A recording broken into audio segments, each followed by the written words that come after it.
आप देख रहे हैं सौगंध टीवी, सौगंध वतन की।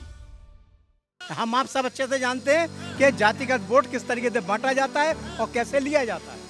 मंदिर के पैसे को सही यूज किया है, कोरोना में यूज किया हो, चाहे स्कूलों में यूज किया हो, चाहे हॉस्पिटल में यूज किया हो, सही यूज किया है। मैं कह रहा हूँ बिल्कुल भरोसा है, वो अच्छी जगह खर्चा कर रही है। तो ऐसे ही सभी धर्मों को आगे बढ़ के आना चाहिए कि हमारा भी पैसा मोदी जी अच्छी जगह पे लगाएं। भाई लगाना चाहिए, नहीं लगाना चाहिए। कांग्रेस ने वक्फ बोर्ड अधिनियम बनाया 1995 में और 2008 में उसे ये अधिकार दे दिया गया कि सुप्रीम कोर्ट में भी आप उस कानून को, वक्फ बोर्ड के नियम को आप सुप्रीम कोर्ट में भी जो है का चैलेंज नहीं दे सकते। क्या कहना चाहते हैं आप, किसे चुनना चाहिए सरकार को? अरे पब्लिक अपने गिरेबान में झांके, हम गलत आदमी चुनते हैं। हमें पार्टी नहीं चुननी चाहिए, व्यक्ति चुनना चाहिए जिसमें काम करने का जज्बा हो। व्यक्ति चुनना चाहिए, अभी भी तो जो जनता ने व्यक्ति ही चुना था। नहीं, सही व्यक्ति नहीं चुना। कुछ लोगों ने पैसे ले लिए तो चुन लिया, कुछ ने अपने बिना समझे वोट दे दिया। अच्छा, बिना सोचे समझे? जी हाँ, जी हाँ। आज भेड़ चाल चली जाती है देश में। बिल्कुल चली जाती है। पेरेंट्स कह देते हैं इसको देना। हम आप सब अच्छे से जानते हैं कि जातिगत वोट किस तरीके से बांटा जाता है और कैसे लिया जाता है। जाति पे भेदभाव आज भी क्या जाता लड़वाया, आज भी जाता है देश कौन में। लड़ाता है? पब्लिक नहीं लड़ती है, नेता लड़ाते हैं। सिर्फ अपनी राजनीति को आगे बढ़ाने के लिए, सिर्फ अपनी राजनीति चमकाने के लिए। कहीं लाठी चार्ज होता है, किसी नेता के लाठी पड़ती है? नहीं पड़ती, पब्लिक के पड़ती है।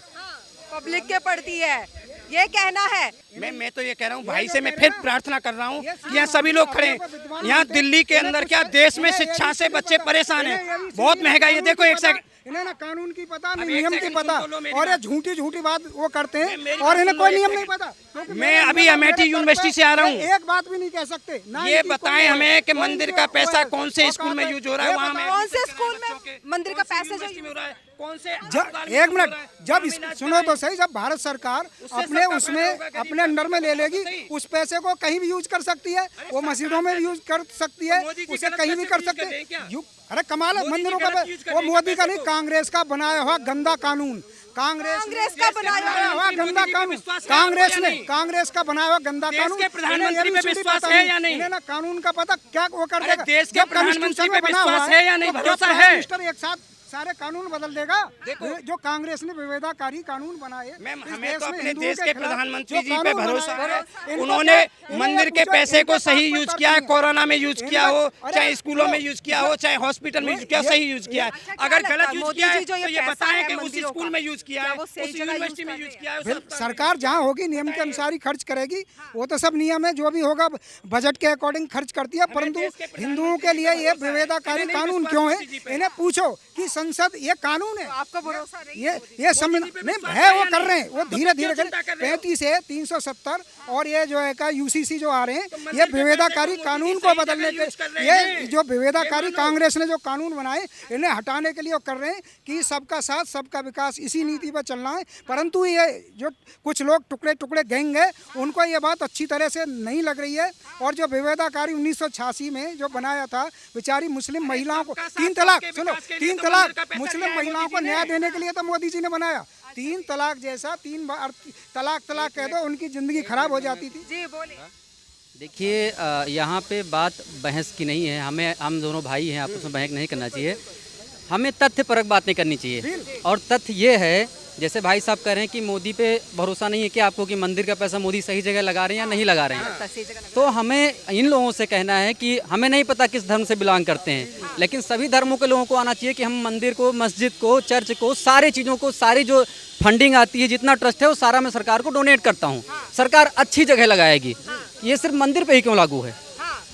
मेरा सवाल यही था, मंदिर पे ये चीज मैं पूछ रहा हूँ। इन लोगों पे दूसरी बात मैं नहीं कह रहा हूँ कि आज ही लागू हो जाए। भाई आप अपना पैसा लाते हो, ट्रस्ट में लाते हो, अपने बच्चों पे आप खर्चा करते हो, लेकिन मैं ये कह रहा हूँ कि मान लो कि मंदिर का पैसा, ये कह रहे हैं कि मोदी पे भरोसा नहीं है। मैं कह रहा हूँ बिल्कुल भरोसा है, वो अच्छी जगह खर्चा कर रही है। तो ऐसे ही सभी धर्मों को आगे बढ़ के आना चाहिए कि हमारा भी पैसा मोदी जी अच्छी जगह पे लगाएं। भाई लगाना चाहिए नहीं लगाना चाहिए, ये बात। दूसरी क्या है, अभी मैं थोड़ा सा एक वक्फ बोर्ड के बारे में पूछना चाहूँ इनसे कि आखिर इस भारत देश में वक्फ बोर्ड को बनाने की आवश्यकता क्यों आन पड़ी, ये बताएंगे? बोर्ड को बनाने की आवश्यकता क्यों आन पड़ी? मैं तो जो आज की सिचुएशन है उसकी बात कर रहा हूँ। इन्होंने मंदिर के लिए बोला, मस्जिद के लिए बोला, चर्च के लिए बोला, गुरुद्वारे के लिए बोला, तो ये बताएं कि भाई स्कूल कहाँ है, कहाँ पर है स्कूल, कहाँ पर यूनिवर्सिटी है, कहाँ पर हॉस्पिटल है? देखो गुरुद्वारे का हमें सामने दिखाई देता है, आपके सामने दिन रात भोजन का चलता है। इन्हें ये नहीं पता, ये ना तर्क कर सकते, ये तर्क नहीं कर सकते, ना इनके पास कोई तर्क है। 1995 और एक प्रधानमंत्री मोदी जी ने खोल दिया, क्या जरूरत थी नया कोर्स खोलने की? सुनो, 1995 में वक्फ बोर्ड, कांग्रेस ने वक्फ बोर्ड अधिनियम बनाया 1995 में, और 2008 में उसे ये अधिकार दे दिया गया कि सुप्रीम कोर्ट में भी आप उस कानून को, वक्फ बोर्ड के नियम को आप सुप्रीम कोर्ट में भी जो है का चैलेंज नहीं दे सकते। अब इन्हें पूछो कि जो सुप्रीम कोर्ट न्यायालय में भी जिसे चेंज नहीं किया जा सकता, चैलेंज नहीं दिया सकता, कितना खतरनाक कानून कांग्रेस ने मुस्लिम तुष्टीकरण की नीति अपनाई थी कि यदि इस मंदिर की जमीन को भी अगर वक्फ के सदस्य कहते हैं वक्फ की जमीन है तो आपको जो है ट्रिब्यूनल के सामने जाना पड़ेगा, और सुप्रीम कोर्ट में भी उसको चैलेंज नहीं दे सकते हम। और ये जो देखा जाए तो मस्जिदों पे भी मंदिर बन रहे हैं, ऐसा तो कुछ नहीं है कि सुप्रीम कोर्ट सिर्फ मंदिरों की ही बात कर रही है। नहीं, वक्फ बोर्ड अधिनियम 2008 का, उसमें यह प्रावधान है कि ट्रिब्यूनल अगर किसी को ये कह देगा, 5 जो सदस्य हैं, कि ये जो जमीन है ये जो है वक्फ की है, तो इनको साबित तो करना पड़ेगा। जमीन वाले को ये सिद्ध कर, किसके सामने करोगे साबित? उसी वक्फ बोर्ड के जो सदस्य है ना, उनके सामने ही करना पड़ेगा। और कोर्ट में कोई जगह नहीं है, कोर्ट में आप चैलेंज नहीं दे सकते, सुप्रीम कोर्ट में भी नहीं चैलेंज दे सकते। स्वयं सुप्रीम कोर्ट की जो जमीन होगी, अगर वक्फ बोर्ड ने ये कह दिया ये सुप्रीम कोर्ट की जमीन भी वक्फ बोर्ड की है, तो सुप्रीम कोर्ट भी उसकी सुनवाई नहीं कर सकता है। क्या लगता है, क्या कहना चाहिए? कहीं पर हुआ है 70 साल में भी ऐसा? कहाँ पर हुआ है? तमिलनाडु में किसानों की सारे गांव की जमीन जो है का वक्फ ने कह दी है पूरी जमीन वक्फ भी है, जबकि वहाँ पर ऐसी कोई जमीन थी नहीं। उनके से जो हजारों सालों से वही उनके परिवार खेती करते आ रहे थे, जब तक इस्लाम का प्रभुत्व भी नहीं था। जब से वो जमीन जो है घोषित, उन्होंने जो है वक्फ बोर्ड की जमीन घोषित कर दी है, अब वो चैलेंज भी नहीं दे सकते। अब इनसे पूछिए कि घोषित कर रखी है तमिलनाडु में पूरे गांव की जमीन वक्फ बोर्ड में कर दी गई। क्या कहना? तो देखो भारत सरकार है, हिंदू हृदय सम्राट हमारे मोदी जी है, तो मोदी जी को इस पर संज्ञान लेना चाहिए। तो मोदी जी ने क्या संज्ञान लिया है? अरे मोदी जी को हमने किस लिए चुना है? मोदी कांग्रेस ने पाप किया, कांग्रेस ने पाप किया तो कांग्रेस को जनता ने हटाया है ना, हम लोगों ने हटाया। गलत काम किया कांग्रेस ने, भ्रष्टाचार किया तो उनको हटाया है ना। तुम तो कांग्रेस को वोट देते हो, हम तो अपने देखो हम अपने हिंदू हृदय सम्राट मोदी जी पे विश्वास करते हैं, विश्वास करते हैं कि वो अच्छा काम कर रहे हैं। अगर उन्होंने गलत काम कर रहे हैं, कांग्रेस का गुण गाएंगे, तो इन्होंने तो कभी वोट ही नहीं दी। ये क्या जो है चेंज देखो हमें मोदी जी पे कांग्रेस को और बीजेपी को लेकर लड़ रहे हैं आपको विश्वास कि यहाँ ये नहीं हुआ, वहाँ वो नहीं हो रहा। मंदिरों का जो दक्षिणा है वो कहीं और जा रही है।